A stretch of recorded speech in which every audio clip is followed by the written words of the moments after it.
Okay, TED Talk Part 2. We've moved into the bedroom. Little man might start snoring. I don't know. Um, but I had to eat dinner first. Sorry for the delay. Okay, so let's discuss panic attacks and why this wasn't one. Of course, every patient is unique, but in 20 years, I've seen more than my fair share of panic attacks.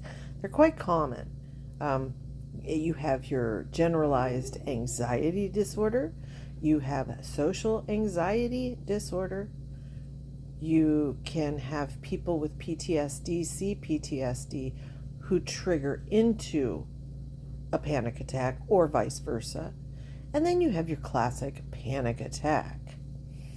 So the reason I kept repeating over and over, no shaking, no tremors, no sweating, and even respirations is because some of the biggest symptoms are you instantly begin to tremble or shake. It is uncontrollable. You can fake it. I've had patients fake it, but that's pretty obvious. When your heart is racing, you become tachypnic or short of breath. Your respirations become shallow.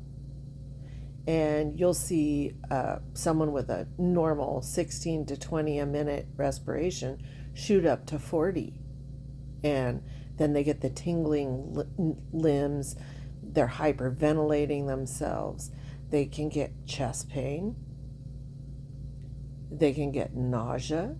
And so you have the classic symptoms of a heart attack. That's why it's not something you fool around with.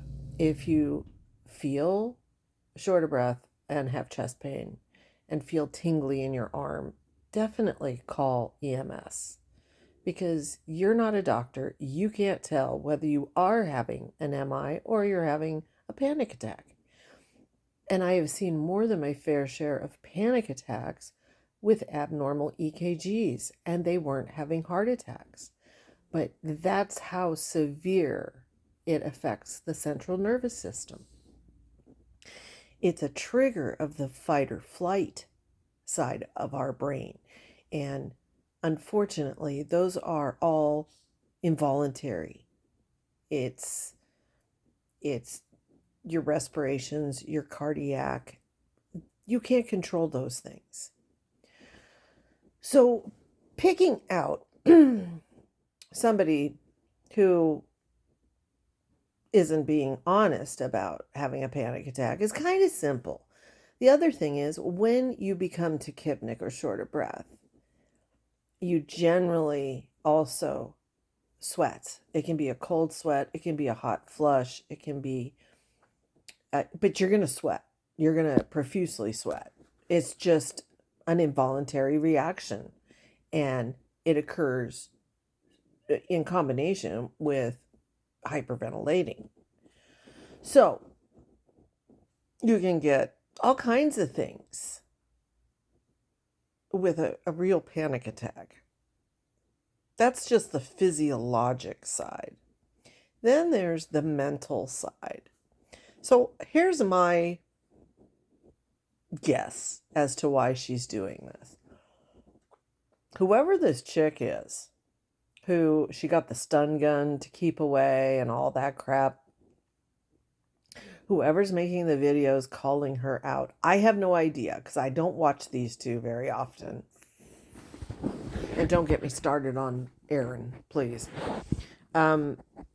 Pet Rock has more personality and intelligence. The thing is, there's a behavioral side to a real panic attack, and she doesn't show PTSD or panic attack symptoms as far as that's concerned. The first thing she would have done is she would have run in and guarded her child. If she thinks somebody is stalking and around so that all these noises are freaking her out, That would be a mother's first instinct. Secondly, the dog would have responded, and the dog never once whimpered, moved, didn't hear her collar, didn't bark. Even if she was in Cam's room, she would have barked at a noise or a person. Gabi would have shut the drapes if she was really concerned, because as we've all seen, that place has no fence. It goes wide open on a lawn to the neighbors, to the street, and it's pretty big. It's a pretty big area. So if it was PTSD, your first instinct from experience would be to close those drapes, lock the patio door, go around checking everything, check the garage is locked, check every window, check every door. Seriously, I've done it. She would have gotten that stun gun and had it at her side for fear that somebody was coming in. But she didn't. She didn't even guard her kid. And that's kind of a no-brainer. She also kept checking the chat. She would peek. You wouldn't do that. In a panic attack, you're hyper-focused on what's happening to you. And that often compounds the physiologic problems you're experiencing. By focusing on every twinge you feel in your body in response to, say, hyperventilating. You might get a twinge in your chest because your respirations are going so fast. You then are like, oh shit, I'm having a heart attack. Oh my God. Oh my God. You're not looking at your chat. You're not picking up your coloring book. Unless you are trying to practice mindfulness, which is a therapeutic technique used in both PTSD and panic attacks. The thing is, panic attacks actually have medication they use. So generally, there's our fun board, okay? The symptoms peak in minutes. If you noticed, hers were waxing and waning. She would freak out. She would then calm down. And we all saw she continued drawing in every waning period.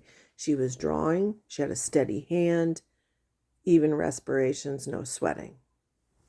There was no hypervigilance where what you would see in PTSD. Nothing. She would go back to drawing. Panic attacks can come on quickly or slowly, but they tend to make a peaked event with a slow fall, if that makes sense. So you'll have your trigger point here, okay? And then what'll happen is some people shoot straight up and then gradually ease down. Some people get triggered off and they just kind of like, oh boy. And within about 8 minutes, they've peaked out. They are in total freak out mode. And then it's a slow decline. What we saw with her was a waxing and waning. So instead, we had this trigger, up, down, trigger, up, down, trigger, up, down. And the triggers were vacillating. Loud pops, small pops. All things she hears every day that don't set the dog off. She then covered her eyes. She covered her head with the blanket. That was more to not show that she wasn't crying. Let me tell you, panic attack patients bawl their eyes out, and PTSD patients as well. So I think this was a performance, and it's just my opinion, a performance for a lawyer, because she's going to try and go after whoever this person is. The problem is, when you don't have the actual syndrome, condition, or disease, it's hard to mimic. You can look up Dr. Google and see symptoms listed, but there's a lot of nuance that comes with those symptoms. So it's kind of easy for a professional to pick out those nuances that are missing. So it's just my opinion. Now, the other thing is there are ways to treat panic attacks. Getting exercise. She doesn't exercise that much. She's either sitting around, she does dance, but that's not until late at night. She eats a lot all day long. Avoiding caffeine. Well, we saw her pick up the coffee cup and drink the coffee while this was going on. That's never a good idea. She also loves energy drinks, so not a good idea. Benzos are the preferred treatment, starting with like some Ativan, because nobody likes Xanax anymore. But Ativan, Xanax, Valium, low dose often helps in these situations. Of course, getting therapy and seeing a psychiatrist if need be is always critical. Can really help. With medication and therapy, you can definitely get on top of panic attacks. You need to avoid nicotine, vaping, anything like that, because nicotine contributes to panic and rapid heart rate, rapid respirations. To avoid alcohol and recreational drugs. None of your gummy bears, and no drinking, which we know she's doing with her Adderall and her psych med, which is definitely contraindicated. And then most therapists will tell you, or doctors will tell you, to try the 3-3-3 rule, which we would do in the field. And that is to see, hear, and move your body parts in threes. So you'll have the patient, and they can do it themselves once they get used to it. Have the patient look at 3 things and describe them to you. And then listen. What do you hear? Name 3 things you hear. And have them describe them, each unique sound they're hearing.